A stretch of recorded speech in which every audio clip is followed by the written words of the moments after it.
We saw schools mentioned there. It is a huge question, and the Santa Barbara Unified School District is trying to figure out how to reopen schools in August. And tonight, the school board will be hearing from local experts at a meeting, and the community is invited to listen in. Our Elise Martinez joins us live now. And Elise, you spoke with Laura Kapp. She's the president of the Board of Education, who says they're really preparing for all kinds of different scenarios.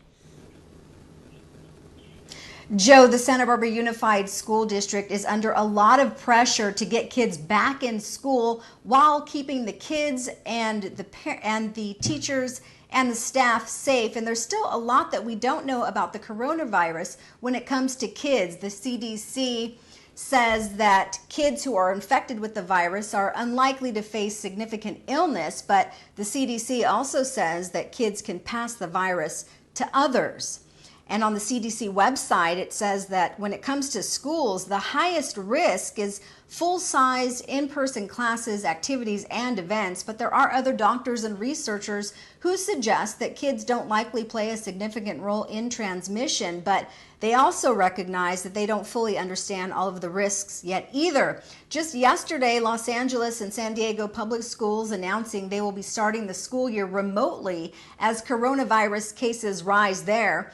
And last night, Orange County's Board of Education recommending that students return to class without masks or social distancing requirements. Laura Kapp, the president of the Board of Education, says the district is looking at what other districts are doing and learning from their plans as well. And schools across the country are under pressure from President Trump and Education Secretary Betsy DeVos to reopen full time, but they haven't given a lot of guidance how to do so.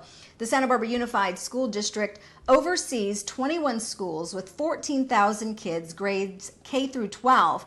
And Kapp says the reopening of schools here in August will be driven by science, health, and safety. We're putting every plan into place. That means planning for 100% in school. That means planning for 100% remote learning, and that means a hybrid approach. That means not just sitting back and waiting for a decision, but right now the staff are ordering thermometers, training staff, training teachers how to be better educators remotely. Tonight, the school board will hear from some experts, including a pediatrician and the public health department. The meeting starts tonight at 5:30. It goes until 7. You can join via Zoom. Just head to sbunified.org for the instructions. And Joe, if they do decide on the hybrid model, that means that kids will be in school 2 days a week and doing remote learning 3 days a week. So the district is also trying to find solutions for childcare for parents who have to work.